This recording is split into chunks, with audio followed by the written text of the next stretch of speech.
dan sertamu juga. Inilah Injil Yesus Kristus menurut Santo Matius. Dimuliakanlah Tuhan. Sekali peristiwa, Yesus mengajar orang banyak. Hal kerajaan surga itu seumpama harta yang terpendam di ladang, yang ditemukan orang lalu dipendam lagi. Karena sukacitanya, pergilah ia menjual seluruh miliknya, lalu membeli ladang itu. Demikian pula hal kerajaan surga itu seumpama seorang pedagang yang mencari mutiara yang indah. Setelah ditemukannya mutiara yang sangat berharga, ia pun pergi menjual seluruh miliknya, lalu membeli mutiara itu. Demikian pula hal kerajaan surga itu seumpama jala besar yang ditebarkan di laut. Lalu dikumpulkannya berbagai jenis ikan. Setelah penuh, jala itu diseret orang ke pantai. Lalu mereka duduk memilih ikan-ikan itu. Yang baik dia kumpulkan ke dalam tempayan, yang buruk dibuang. Demikianlah juga pada akhir zaman, malaikat-malaikat akan datang memisahkan orang jahat dari orang benar. Yang jahat lalu dicampakkannya ke dalam tungku berapi. Di sana akan terdapat ratapan dan kertak gigi. Mengertikah kamu semuanya itu? Jawab mereka, ya kami mengerti. Lalu bersabdalah Yesus kepada mereka, karena itu setiap ahli Taurat yang menerima pelajaran tentang kerajaan surga itu, seumpama tuan rumah, yang mengeluarkan harta yang baru dan yang lama dari perbendaharaannya. Demikianlah Injil Tuhan. Terpujilah Kristus.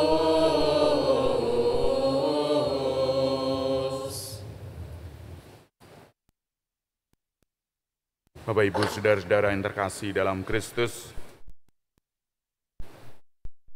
saya sering bertemu dengan seseorang, Romo kok kurus, Romo apa sakit? Lalu saya jawab, saya diet. Semenjak bulan Oktober atau November yang lalu, 2022, saya diultimatum oleh dokter Irwan Gondo, dokter RKZ.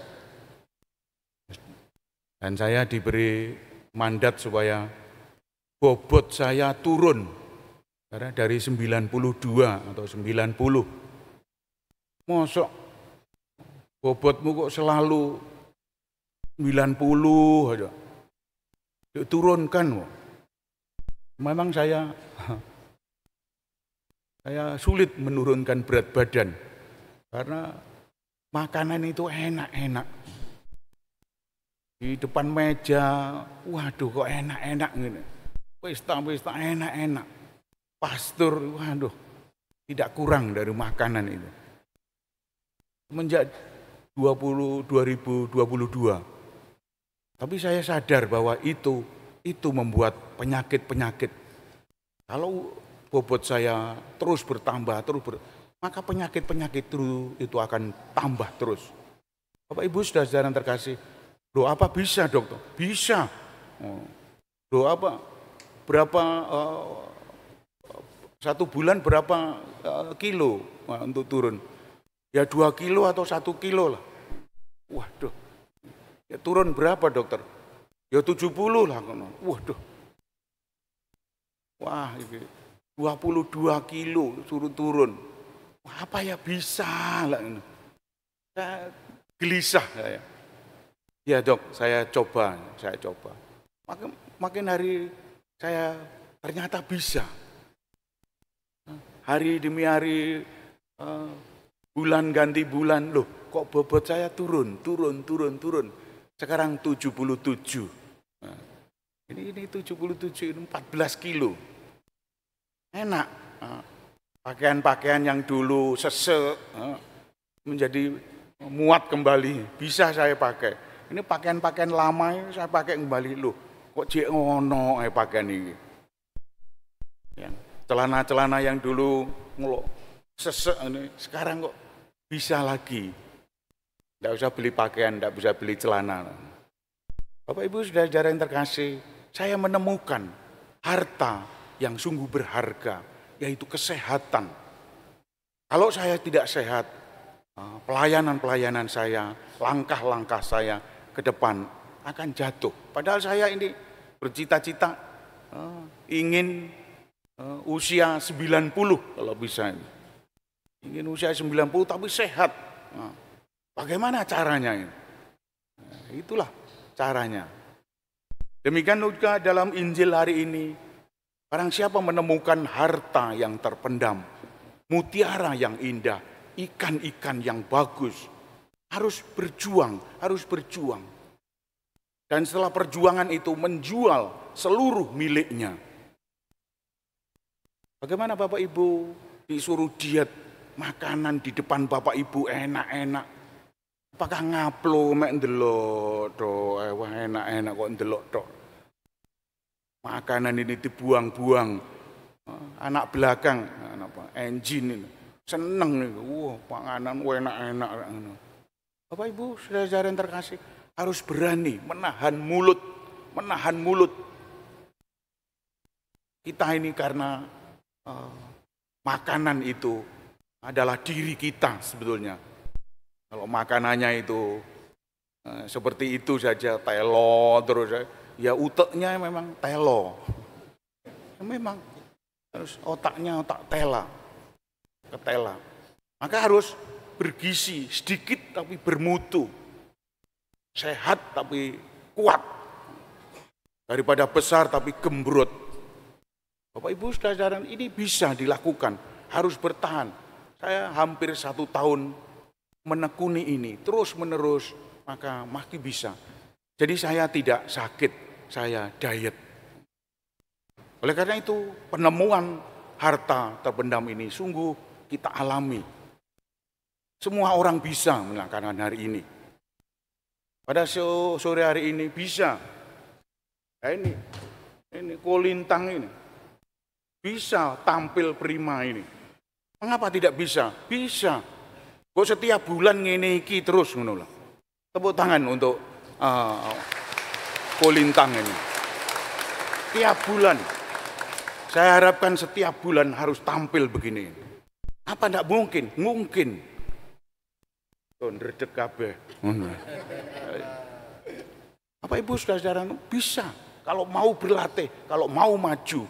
Paroki ini milik kita semua. Harus dimajukan untuk kita semua. Saudara-saudara, dalam bacaan pertama indah sekali. Salomo dalam tahap permintaan itu, dia hanya minta kebijaksanaan Allah dan pengertian. Dia tidak minta harta benda, pangkat dan seterusnya. Tidak minta musuh-musuhnya takluk. Tidak. Umat yang sekian banyak ini, diapakan umat yang sekian banyak ini? Digembalakan dengan bijaksana. Salah satu contoh dari kebijaksanaan dari Salomo adalah ketika seorang ibu, 2 orang ibu berebut bayi. Saya mau bayi saya. Bayi bukankah itu anak yang disayangi? Kita semua ingin agar mempunyai anak. Wah, diseret-seret dia. Wah, ibu ini aduh, gulung gemuk. Tapi ibu yang lain, ini milik saya. Kamu itu miskin, kamu tidak bisa membiayai anak ini. Saya yang bisa, kamu tidak. Wah, nangis. Salomo hanya berkata, kemari anak itu. Algojo, penggal kepalanya anak ini. Bayi itu dipenggal kepalanya. Tapi sebelum dipenggal, ditunggu reaksinya. Wah, ibu yang menyusui, ibu ini yang asli, Waduh, nangis gulung-gulung, wah jangan. Ibu yang satunya, yes biarkan aja, biarkan dia mati. Nah, ketahuan. Jadi kebijaksanaan ini diketahui seperti itu. Ibu yang jahat itu, itulah bukan ibu yang sebenarnya. Indah bukan? Satu lagi, seorang bayi, seorang ibu yang mencoba untuk gila. Waduh, gila dia, berpura-pura gila. Ini dalam kisahnya kitab Salomo, nanti dibaca kitab Salomo. Pura-pura gila, oleh ditenangkan oleh yang lain. Tenang, jangan. Oh, anak ini gila. Kita coba sekarang, apakah ini gila atau tidak. Mengambil bayinya, wah bayi, silakan. Bayinya diletakkan di tanah. Dan ada orang yang gelugu, yang menerjang bayi itu. Wah, dari jauh, wah ya halo bayi. Ketika sampai di dekat, dia tidak tega. Mau dilindas oleh banyak, ternyata stop. Dia tidak rela, dia tidak gila, dia waras sesungguhnya. Kebijaksanaan yang diminta oleh Salomo seperti itu, bukan hal-hal yang lain. Mengelola orang banyak ini sangat sulit. Bagaimana harus bijaksana? Karena tipu-tipu, karena pura-pura bodoh, pura-pura miskin, pura-pura banyak orang yang pura-pura, tipu-tipu.